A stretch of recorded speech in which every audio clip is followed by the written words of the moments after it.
Olá pessoal, estamos aqui iniciando o nosso vídeo 2 do estudo de O Livro dos Espíritos dessa tarde de sábado, 23 de outubro de 2021. Nós estamos estudando o livro 4º, capítulo 2º, Penas e Gozos Futuros.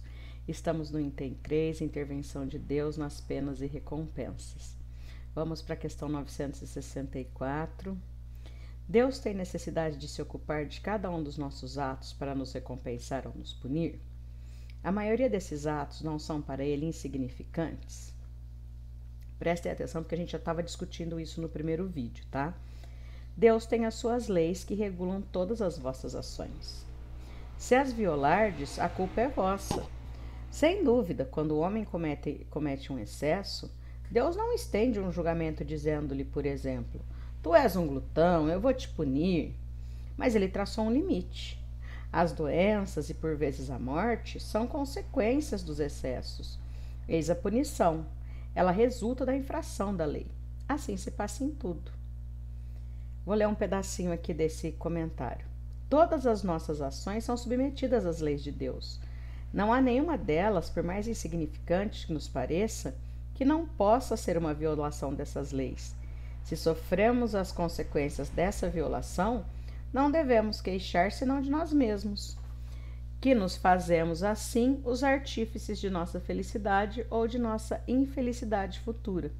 Então vejam, estamos o tempo todo sujeitos às leis divinas, às leis naturais. Não há como escapar. Isso é como Deus criou e como ele faz o universo funcionar, né? E tem dado certo tranquilamente. Olha que coisa boa, né? Deus foi espertinho, né?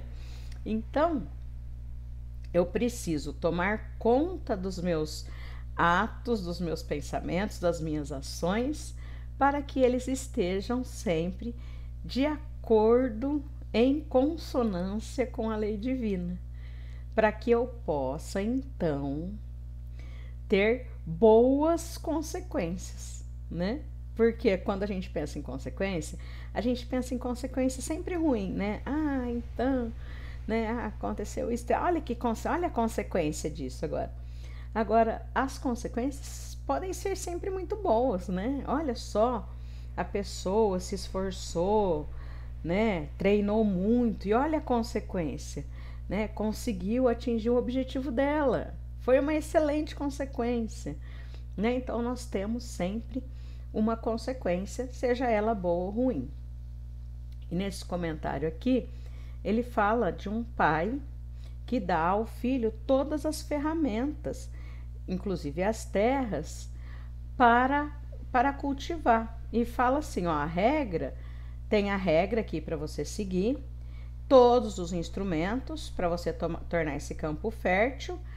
E se você fizer isso, você vai conseguir assegurar a sua existência, vai ter uma existência boa, uma velhice tranquila, né? E se você não seguir isso, você não vai conseguir produzir nada, vai morrer de fome. É isso, simples assim. Faz o que você quiser aí. A vida é sua. Então, é aquilo. Aquele campo só vai produzir de acordo com o trabalho, com o esforço daquele filho. Então, Deus, ele é ainda mais previdente que esse pai, porque ao tempo todo ele está nos advertindo, ó, você está negligenciando o seu campo, olha,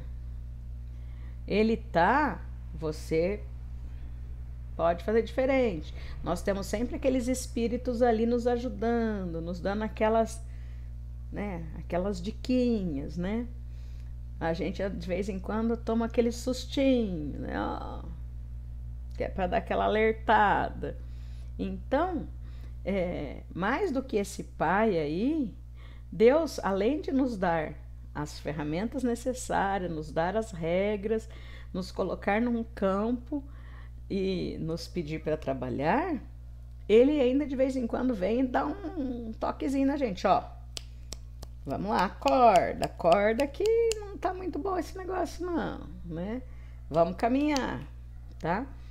Então, Deus está ali conosco e por cada um de nós. Olha que gostoso, né?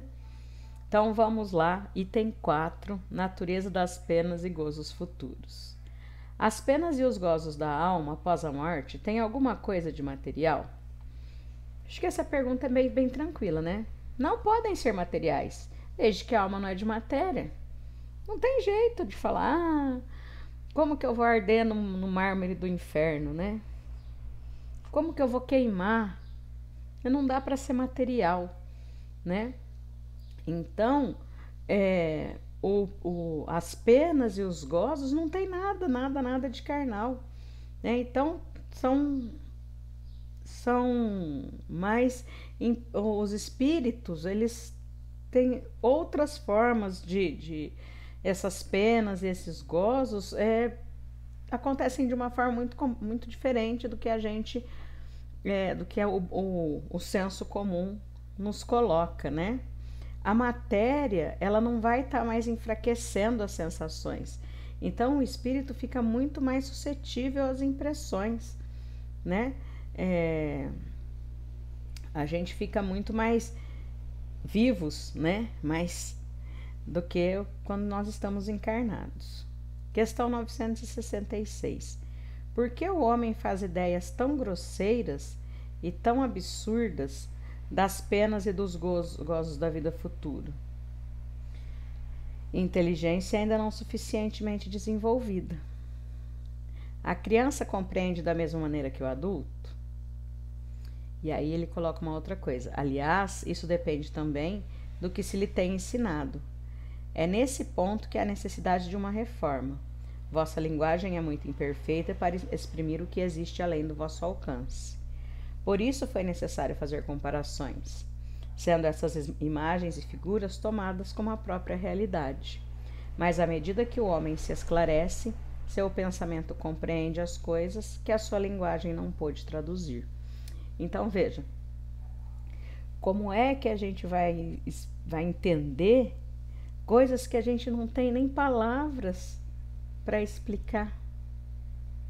Olha como é complicado, né? Então, a gente ainda não tem ou ainda está desenvolvendo a capacidade de entender todas as coisas, entender as coisas.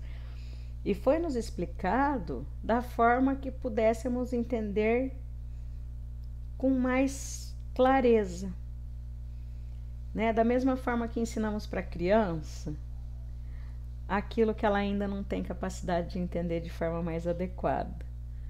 E aí, conforme ela vai crescendo, a gente vai aprofundando isso, vai apresentando novas informações gradativamente, de forma que ela vá complementando aquele conhecimento que ela tem, né? Mas isso precisa, então, ir se adequando conforme essa pessoa vai desenvolvendo seu conhecimento, vai progredindo aí no seu caminhar, tá bom? E agora essa aqui, gente, isso aqui é uma pergunta muito boa. Em que consiste a felicidade dos bons espíritos? Em conhecer todas as coisas, não ter ódio, nem ciúme, nem inveja, nem ambição, nem qualquer das paixões que fazem a infelicidade dos homens. O amor que os une é para eles a fonte de uma suprema felicidade. Não experimentam nem as necessidades, nem os sofrimentos e nem as angústias da vida material. São felizes com o bem que fazem. Olha que coisa! Eles só, simples assim, eles só não têm nenhuma das paixões que a gente ainda desenvolve, né? Eles não têm as necessidades materiais que a gente ainda tem, e eles ficam felizes com o bem que eles fazem. Que fácil! Tá ali mesmo. O que a gente tá tão preocupado, né? Gente, de resto, a felicidade dos espíritos é sempre proporcional à sua elevação. Somente os espíritos puros gozam, na verdade, da felicidade suprema, mas nem por isso os demais são infelizes. Então, vejam, os espíritos puros, é que sabem o que é a felicidade, felicidade, felicidade suprema. Aqueles que estão no caminhar ainda, estão se desenvolvendo, estão progredindo, eles não sabem o que é a felicidade suprema, mas eles não são infelizes. Eles são felizes de acordo com a sua evolução, né? Entre os maus e os perfeitos há uma infinidade de graus nos quais os gozos são relativos ao estado moral. Os que são bastante adiantados compreendem a felicidade dos que avançaram mais que eles e a aspiram, mas isso é para eles um motivo de emulação e não de inveja. Sabem que deles depende alcançá-la e trabalham com esse fito, mas com a calma da consciência pura.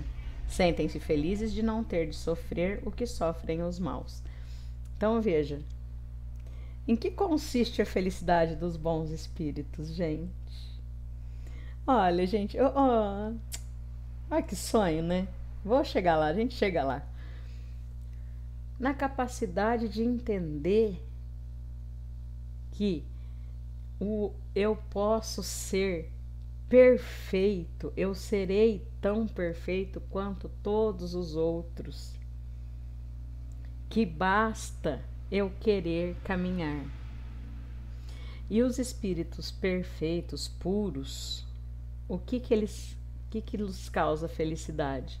Fazer o bem aos outros, fazer com que os outros se sintam bem e felizes. Poxa, isso não nos causa bem também? Não nos deixa felizes também? Quando temos oportunidade de fazer alguém feliz, nós também não ficamos felizes? Aí vai uma dica valiosa então. Se os espíritos puros são felizes porque fazem o bem, podemos fazer mais o bem na nossa caminhada para termos mais momentos felizes, né? Até já, a gente já volta.